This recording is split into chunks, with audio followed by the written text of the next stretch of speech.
Saudara, pernahkah saudara mengikuti lomba lari maraton?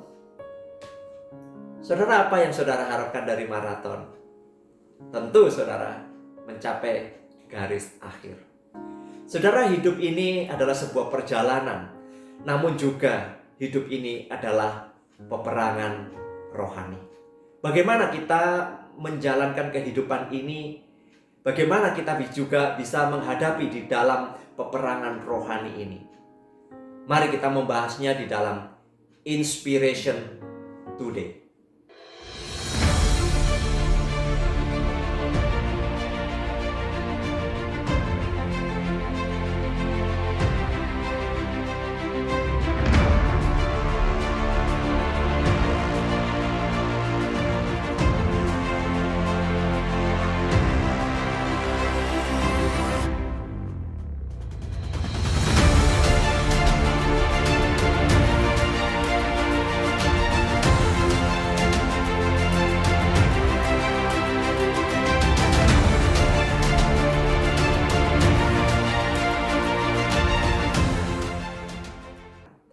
Nah, di dalam bagian ini saya ingin membacakan satu ayat, yaitu dari pasal 6 ayat yang ke-10.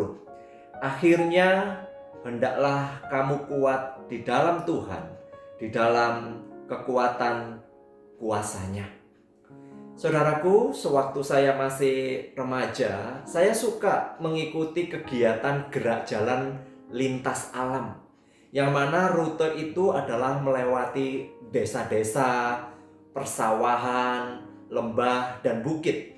Saya suka karena dalam lintas alam memberikan satu tantangan tersendiri bagi para pesertanya, sebab jarak tempuhnya cukup lumayan jauh, antara 20 sampai 40 km. Hal yang paling menyenangkan adalah ketika kita bisa sampai di garis finish. Mampu menyelesaikan perlombaan yang melelahkan adalah sebuah kebanggaan tersendiri. Nah, saudara, perjalanan rohani juga merupakan sebuah perjalanan iman. Dan disinilah terjadi yang namanya peperangan rohani. Mengikut Tuhan bukan berarti Anda dibebaskan dari pergumulan atau dibebaskan dari kesulitan. Namun di tengah pergumulan dan kesulitan yang kita hadapi, sesungguhnya ada tangan Tuhan yang terus menopang, ada kasih Tuhan yang menguatkan, dan kuasa Roh Kudus yang memberi penghiburan. Perjalanan iman kita merupakan perjalanan yang penuh tantangan, sebab kita sering menghadapi pergumulan-pergumulan di dalam kehidupan kita. Nah, saudara, setiap hari kita menghadapi banyak pilihan, khususnya pilihan di dalam ketaatan iman, taat atau tidak taat, setia kepada firman, atau saudara berkompromi dengan dosa. Inilah yang disampaikan oleh Rasul Paulus di dalam bagian akhir surat Efesus ini. Setelah memberikan pemahaman doktrin berkenaan dengan anugerah di dalam Kristus Yesus, serta kemudian hal-hal praktis di dalam kehidupan orang-orang percaya, dan kemudian relasi dengan orang lain, maka bagian akhir ini ditutupnya dengan sebuah pemaparan yang sangat indah. Saya boleh menyebutkan ini sebuah nasihat, sebuah dorongan, juga sebuah peringatan untuk orang-orang percaya agar tetap setia kepada Kristus. Nah, saudara, bagian yang tadi saya bacakan, akhirnya hendaklah kamu kuat di dalam Tuhan, di dalam kuasanya. Saudara, perjalanan iman orang percaya tentu saja tidak mudah. Seperti yang sudah saya singgung di dalam pasal-pasal sebelumnya, jemaat Efesus pada waktu itu menghadapi pergumulan dan tantangan yang sangat berat. Yang mana pada saat itu muncul guru-guru palsu, pengajar-pengajar yang menyesatkan mereka. Serta masih ada berkembangnya penganiayaan, saudara. Peperangan rohani terus terjadi sepanjang perjalanan hidup iman mereka. Namun saudara, kita melihat juga bagaimana kuasa Roh Kudus menguatkan mereka, membimbing mereka agar mereka terus berjalan di dalam kebenaran. Jadi ini bukan kekuatan pribadi atau kekuatan diri kita sendiri, melainkan kuasa Roh Kudus yang termaterai di dalam hati orang percaya, bahwa kuasa Tuhan itu menyertai iman orang-orang percaya. Inilah yang menguatkan saya dan saudara di dalam menjalani kehidupan ini. Dalam menghadapi peperangan rohani ini ada penyertaan Tuhan. Maka saudara perhatikan di dalam ayat yang berikutnya. Kenakanlah seluruh perlengkapan senjata Allah supaya kamu dapat bertahan melawan tipu muslihat iblis. Di dalam ayat yang ke-11. Lalu kemudian ditekankan kembali di dalam ayat yang ke-13. Sebab itu ambillah seluruh perlengkapan senjata Allah supaya kamu dapat mengadakan perlawanan pada hari yang jahat itu dan tetap berdiri sesudah kamu menyelesaikan segala sesuatu. Artinya Allah sudah menyediakan perlengkapan senjata rohani untuk kita bisa bertahan dan juga melawan. Kita harus mengenakan perlengkapan itu dengan baik dan mengenakannya dengan serius.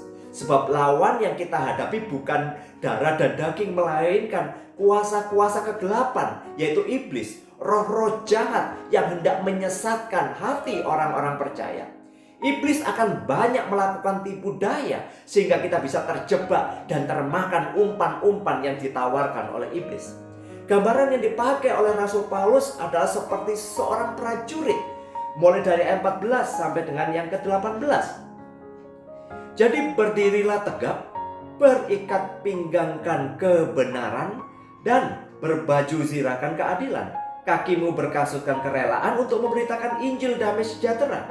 Dalam segala keadaan pergunakanlah perisai iman, sebab dengan perisai itu kamu dapat memadamkan semua panah api dari si jahat. Dan terimalah ketopong keselamatan dan pedang roh, yaitu firman Allah, dalam segala doa dan permohonan. Saudara, peperangan rohani ini bukan terjadi sekali saja dan selesai, tetapi peperangan rohani ini akan terus terjadi sepanjang hidup kita. Maka kita harus terus berjaga, kita harus siap sedia, kita harus mengenakan perlengkapan ini, sebab kita tidak tahu kapan iblis akan mengadakan serangan kepada kita. Tuhan Yesus juga sudah memperingatkan kita untuk berjaga-jaga dan berdoa. Demikian juga Rasul Petrus juga mengingatkan kita, sadarlah dan berjagalah.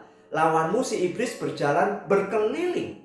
Saudara, perlengkapan senjata rohani Allah sudah disediakan. Kita bisa mengenakannya, itu sudah lengkap. Bukan saja senjata untuk pertahanan, tetapi juga senjata untuk melawannya.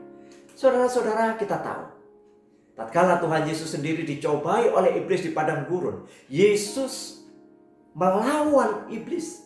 Iblis pandai sekali mengecoh dan menyesatkan. Namun Tuhan Yesus tetap menyatakan kebenaran dan menghadapi iblis. Firman Allah adalah pedang roh untuk melawan segala tipu muslihat iblis.